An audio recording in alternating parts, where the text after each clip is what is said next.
Halo, selamat datang di Cerita Netizen Indonesia. Kamu rebahan aja ya, biar aku yang ceritain.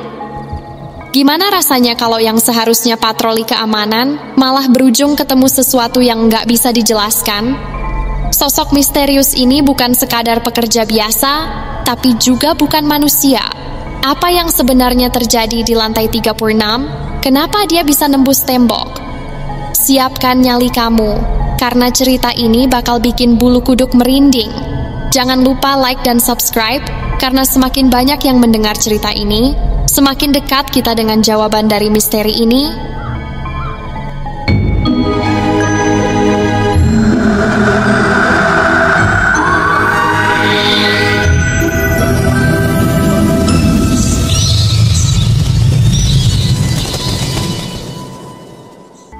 Tahun 2006, aku bekerja di sebuah pabrik rangka atap baja ringan. Aku ditempatkan di bagian mesin produksi. Pabrik ini luasnya memanjang ke belakang, dan ada 8 mesin yang bekerja secara berurutan. Setiap bagian sudah ada yang menangani, mulai dari memasukkan plat baja ke konveyor hingga tahap akhir. Sistem kerjanya terbagi menjadi 2 shift, pagi dan malam.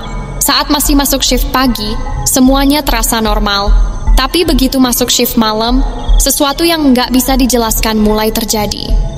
Malam itu, aku kebagian tugas membawa gerobak ke area pemotongan kayu, tempat yang paling ujung di pabrik ini. Lokasinya bersebelahan dengan penyimpanan koil baja, gulungan baja besar yang biasanya diangkut pakai kontainer. Tempat itu terasa lebih sepi dibanding area lainnya.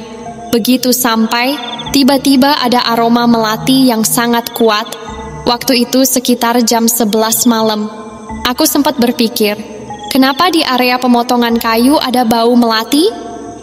Tapi aku mencoba mengabaikannya dan tetap bekerja.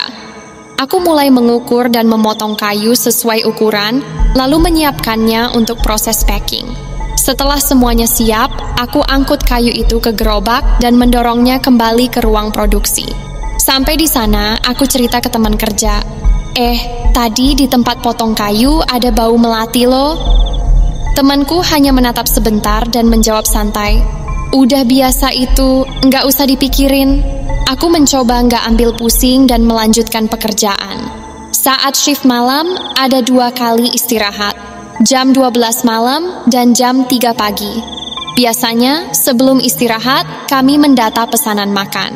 Malam itu, teman-temanku sudah duluan keluar ke area luar pabrik, lesehan di aspal untuk makan bareng. Aku masih sibuk menyelesaikan pekerjaan.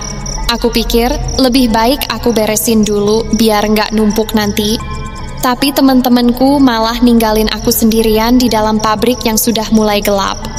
Banyak lampu sudah dimatikan, hanya 1 lampu redup yang masih menyala di tempatku bekerja. Aku memastikan semuanya rapi, lalu mulai berjalan menuju tempat makan. Dan saat melewati panel listrik di dekat ruang staff leader, aku mencium sesuatu.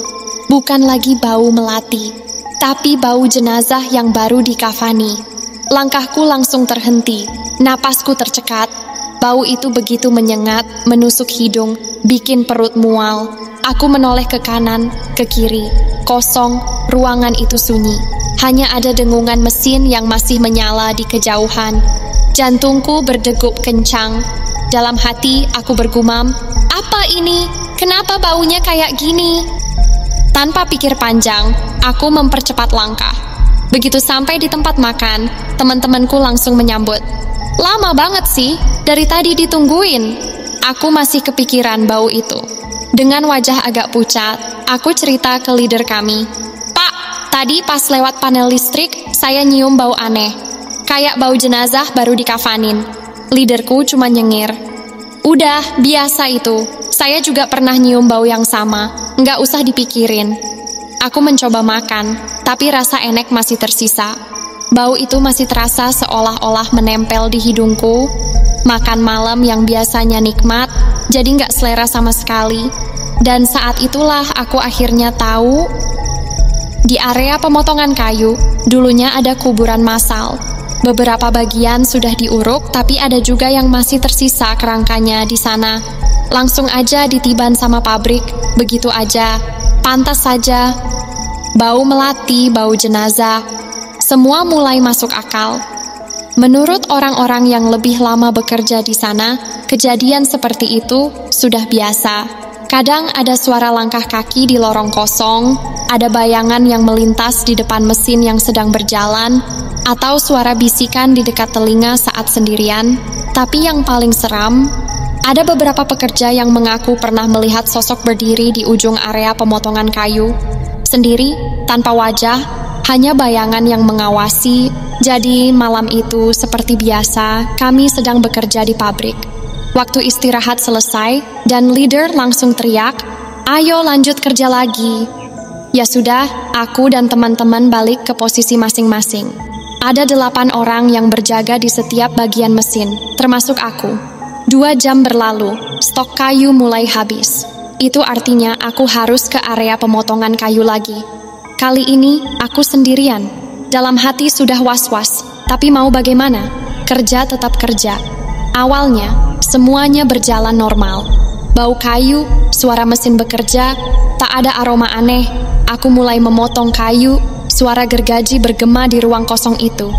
Tapi tiba-tiba, ada suara yang memanggil. "Hei," aku langsung berhenti. Mesinku genggam erat, mataku mencari sumber suara. Aku diam, mendengar lagi. Itu suara siapa?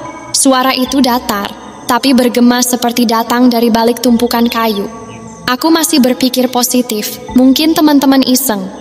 Tapi saat aku melihat sekeliling, kosong. Tak ada siapapun, sepi. Hanya suara dengungan mesin di kejauhan. Aku menelan ludah, mencoba menenangkan diri. Mungkin cuman halusinasi karena ngantuk. Aku pun kembali bekerja. Tapi begitu aku hendak mendorong papan kayu keluar, tiba-tiba, mesin yang tadi kupakai mendadak menyala sendiri. Darahku langsung berdesir. Badan terasa dingin, merinding dari ujung kepala sampai kaki. Mesin itu bergetar, pisaunya bergerak seakan sedang memotong sesuatu, padahal aku tidak menyentuhnya sama sekali. Aku mundur selangkah. Napasku memburu. Dalam hati bertanya, harus apa ini? Kalau aku maju, jangan-jangan ada yang nyekik dari belakang? Tapi akal sehatku melawan. Masa sih hantu bisa nyekik beneran? Di kejauhan, teman-teman tetap sibuk bekerja. Tak satu pun menyadari kejadian aneh ini. Aku menatap mesin itu lekat-lekat. Lalu, dengan tangan gemetar, aku beranikan diri mendekat dan menekan tombol mati. Mesin langsung terdiam. Tanpa pikir panjang, aku buru-buru pergi dari area itu, menuju ke tempat teman-temanku bekerja. Salah satu dari mereka melihat wajahku yang pucat. "Kenapa lu? Ada kejadian lagi?" Aku mengangguk, masih ngos-ngosan. "Tadi, mesinnya nyala sendiri. Aku nggak nyalain, sumpah." Dia malah ketawa kecil. Paling lu cari alasan biar ada yang nemenin motong kayu." "Serius, demi Allah, tadi mesin itu nyala sendiri." Dia masih nyengir, seakan tak percaya. "Udahlah, nggak usah dipikirin. Lagian udah mau subuh, kerjaan masih banyak."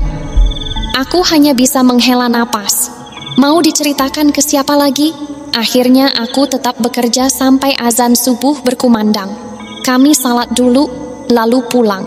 Dan anehnya, begitu pagi datang, semua terasa normal lagi.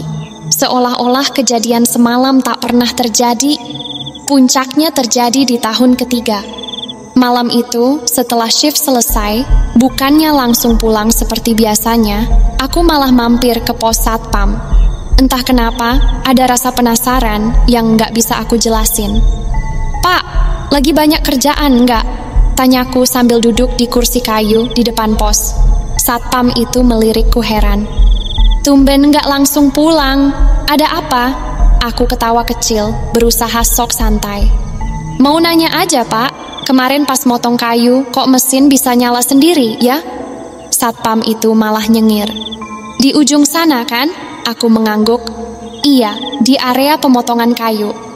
Dia menarik napas panjang sebelum akhirnya berkata, "Lu percaya nggak kalau gua pernah lihat orang nembus tembok di sana?" Aku langsung merinding. "Hah? Serius, Pak?" Iya, waktu itu gue lagi keliling, senter-senter, kira ada maling. Ya gue kejar dong, orangnya lari cepet banget. Gue pikir ini pasti orang beneran. Tapi pas sampai ujung, duar, dia nembus tembok. Darahku langsung dingin. Terus pak, dia menggeleng pelan. Udah, gue balik ke pos. Besoknya gue gak masuk kerja gara-gara masih kepikiran kejadian itu. Belum selesai aku mencerna cerita si satpam, tiba-tiba seorang teman yang juga ada di pos nyeletuk. Gua juga pernah ngalamin kejadian aneh di ujung situ. Aku menoleh cepat. Serius lu? Iya, tapi yang gua lihat bukan orang nembus tembok. Gua pernah lihat anak kecil lari-larian di area potong kayu. Gua kira anak siapa, main di situ malam-malam. Tapi pas gua deketin, hilang. Dia menelan ludah sebelum melanjutkan. Sejak saat itu, gua nggak berani lagi motong kayu sendirian di sana. Makanya, biarin aja anak baru kayak lu yang motong di situ. Saat itu juga aku sadar, pantesan selama ini nggak ada yang mau nemenin aku waktu motong kayu di ujung sana. Mereka udah pernah ngalamin hal yang sama. Tapi ya sudahlah, untungnya kontrak kerjaku cuma 3 tahun di sana. Padahal awalnya dijanjikan bakal diangkat jadi karyawan tetap. Tapi gara-gara krisis global waktu itu, semua karyawan kontrak diberhentikan. Aku pun mulai cari kerja lagi setelah itu.